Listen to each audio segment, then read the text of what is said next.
Hello student, अब आज हम लोग सीखेंगे एक्सरसाइज नंबर 7.2 का क्वेश्चन नंबर 6। यदि बिंदु 1,2, 4,y, x, 6 और 3,5 इसी क्रम में लेने पर एक समांतर चतुर्भुज के शीर्ष हो तो x और y ज्ञात करना हम लोगों को।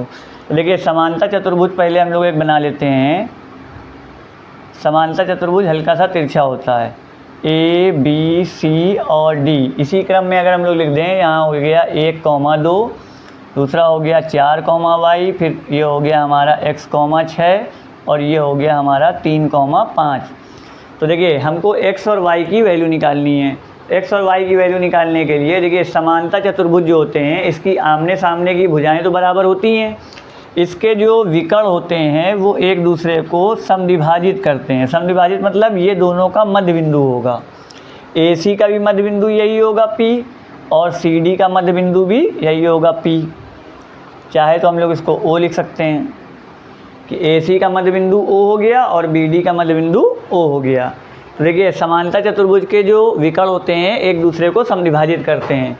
जब इसका हम लोग सोल्यूशन करेंगे तो यहाँ पर लिखेंगे AC का मध्य बिंदु, AC का जो मध्य बिंदु होगा वो BD के मध्य बिंदु के दोनों सेम होंगे, दोनों एक ही पॉइंट पे होंगे क्योंकि ये दोनों समद्विभाजित करते हैं। तो AC का मध्य बिंदु बराबर में BD का मध्य बिंदु, और मध्य बिंदु का फार्मूला होता है हमारे पास x1 + x2/2, y1 + y2/2। इसी तरीके से इधर भी x1 + x2/2, y1 + y2/2। अब देखिए, AC का जब मध्य बिंदु निकालेंगे तो ये x1 y1 हो जाएगा और ये हमारा x2 y2 हो जाएगा।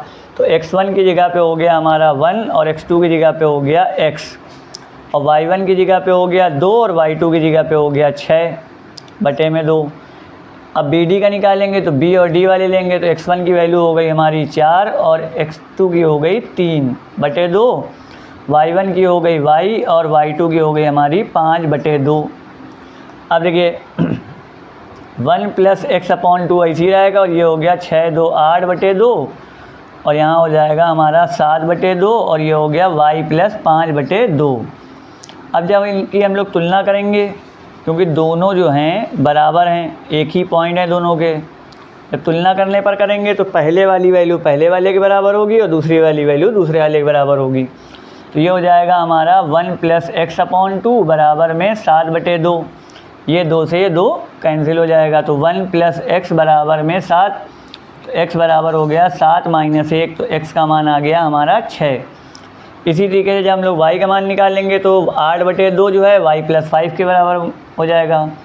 y + 5/2 बराबर में 8/2, 2 से 2 हमारा कैंसिल हो गया, तो यहाँ बच गया y + 5 बराबर में 8, तो y बराबर हो गया 8 - 5, तो y का मान हो गया हमारा 3। इस तरीके से हम लोगों का x और y का मान निकल आएगा। अब हम लोग लिखते हैं क्वेश्चन नंबर 7। क्वेश्चन नंबर 7 में दिया गया है बिंदु A के निर्देशांक ज्ञात कीजिए, जहां AB एक वृत्त का व्यास है जिसका केंद्र 2, -3 है तथा B के निर्देशांक 1, 4 हैं। अब देखिए, पहले हम लोगों ने एक वृत्त बनाया और वृत्त में ये इसका केंद्र हो गया, और AB हमारा जो है वो वृत्त का व्यास हो गया, ये A हो गया और ये B हो गया, और वृत्त का केंद्र हो गया हमारा O, और केंद्र के निर्देशांक दे रहा है 2, -3, तो ये दिए गए हैं 2, -3, और एक B के निर्देशांक दिए गए हैं 1, 4, और A के निर्देशांक निकालने हैं। तो A के निर्देशांक निकालने के लिए A के निर्देशांक को मान लिया हम लोगों ने, मान लिया x1 और y1, x1 और y1।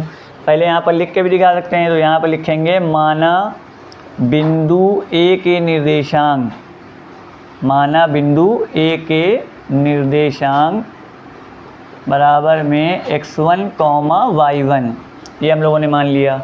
अब देखिए, AB जो है वृत्त का व्यास है और O वृत्त का केंद्र है, तो यहाँ से यहाँ तक O से लेकर A तक की दूरी ये त्रिज्या कहलाती है, O से B तक की दूरी त्रिज्या कहलाती है, और त्रिज्या जो होती है व्यास की आधी होती है, और केंद्र हमारा कहाँ होता है, मध्य बिंदु पे। तो इसलिए हम लोग AB का मध्य बिंदु निकालेंगे, उससे हमारी x1 और y1 की वैल्यू निकल आएगी। तो यहाँ पर लिखेंगे मध्य बिंदु AB के निर्देशांक, मध्य बिंदु AB के निर्देशांक। इसके लिए फार्मूला होता है हमारे पास x1 plus x2 upon 2 comma y1 plus y2 upon 2, और मध्य बिंदु के निर्देशांक पहले से ही इसमें दिए गए हैं 2 कॉमा -3। तो x1 की जगह पे तो x1 ही रहेगा और x2 की वैल्यू हो गई हमारी 1 अपॉन 2, y1 की जगह पे y1 रहेगा और y2 की जगह पे लिख दिया 4 अपॉन 2।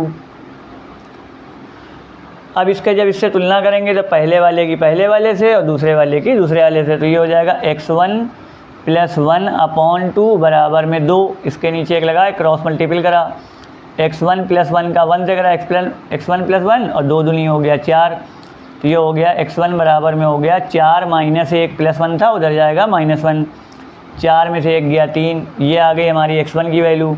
इसी तरीके से हम लोग निकालेंगे y1 की वैल्यू, y1 प्लस 4 अपॉन 2 बराबर में है -3, -3 के नीचे एक लगा के क्रॉस मल्टीपल जब करा, y1 प्लस 4 बराबर में 3 दूनी 6 माइनस का, अब ये y1 ऐसे ही रहेगा और ये हो जाएगा -6 -4 प्लस 4 उधर गया -4, y1 की वैल्यू हो गई -10। तो ये x1 की वैल्यू आ गई और ये y1 की वैल्यू आ गई। तो हमारे बिंदु ए के निर्देशांक हो जाएंगे 3 -10।